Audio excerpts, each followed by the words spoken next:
but I feel that an immortal is stretching a little bit too far, and that I think that his becoming an immortal thing should be like an immortal should be a completely separate champion. They should add Arturos Minsk. I don't think. Why would it? But it doesn't fit the lore. No, yeah, but Minsk. Minsk is he's like a big part of the game, and then you could just have him like on a loudspeaker, just like yelling propaganda, be like, "Your revolution is futile," and he's like Abathur, and he just sits at base and just tries not to die the entire time. Shoji, I completely agree with you. Menks has to be a hero of his own. God, I can't wait for Legacy of the Void. I can't wait to like just buy it and go through the campaign. But I sat there and watched all of whatchamacallit. What's the second expansion? Heart of the Swarm. Heart of the Swarm. Yep, somebody play it all the way through. It took several hours of my life. Well, you fucked up and you watched it. Like you have to play it. Like why? What's the difference?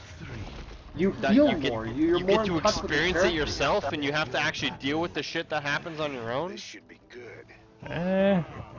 It doesn't really change the plot. No, it doesn't change the plot, but the fact is that it changes your experience of the plot.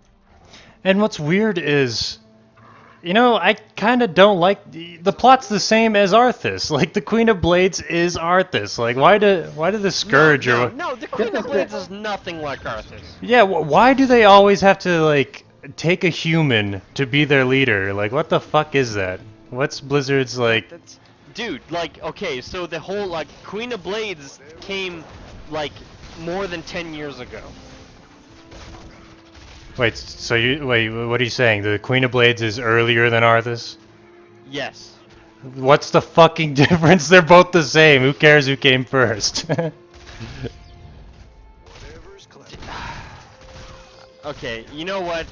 I don't see any point in arguing with somebody who doesn't understand story in a game going. Oh, I understand the story. They're both humans, and they're taken to be the leader of that faction. No, you don't. You don't. Am I not right? For you, plot is nothing more than a driver for the gameplay. Will you come help me here? Like, I am one who looks at all the subtleties. I am one who looks at every single aspect of the plot. I read the fucking StarCraft books. In the books, are they not human? Okay. There's a lot more. So you have more credibility than me. No. I'm gonna stop because I'm too drunk. But my statement still stands.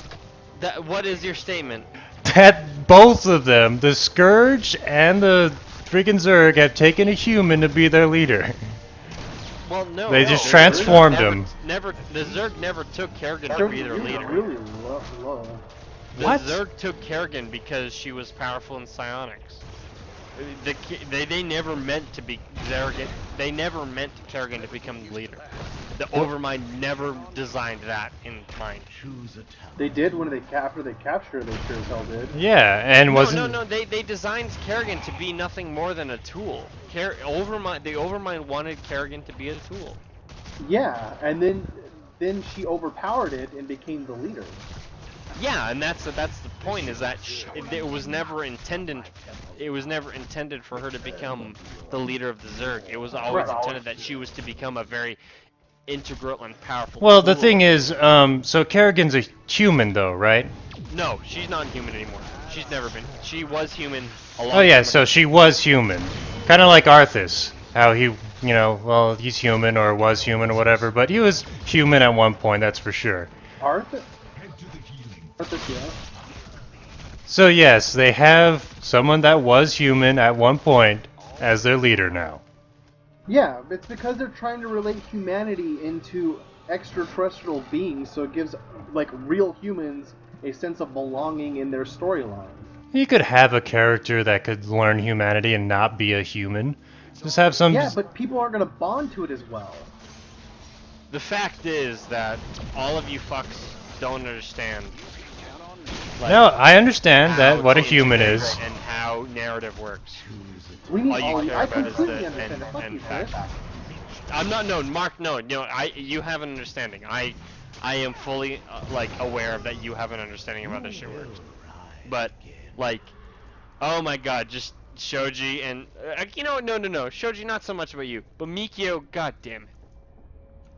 Like his oh, you know what? No, I'm just gonna shut up because I'm drunk and I'm just gonna start a rant and I don't know where I'm going. So I'm Get gonna down here, we're gonna Yeah, kill no one. and that was kind of weird how the Queen of Blades, like, she was stripped of all, like, emotion and whatnot. And then in Heart of the Swarm, she's, like, showing sympathy and, kind of regaining it all. Did you pay attention to the story at all? Yeah, I did. And I just didn't think she could ever care again. Oh my God, I hate you. Oh my God. Fuck you, Shoji. Oh my God, that's amazing. Wow. Let's go Wow. bottom now. Please, objectives, for fuck's sakes. I'm too busy like fucking hating Shoji and loving him at the same time for that fucking pun.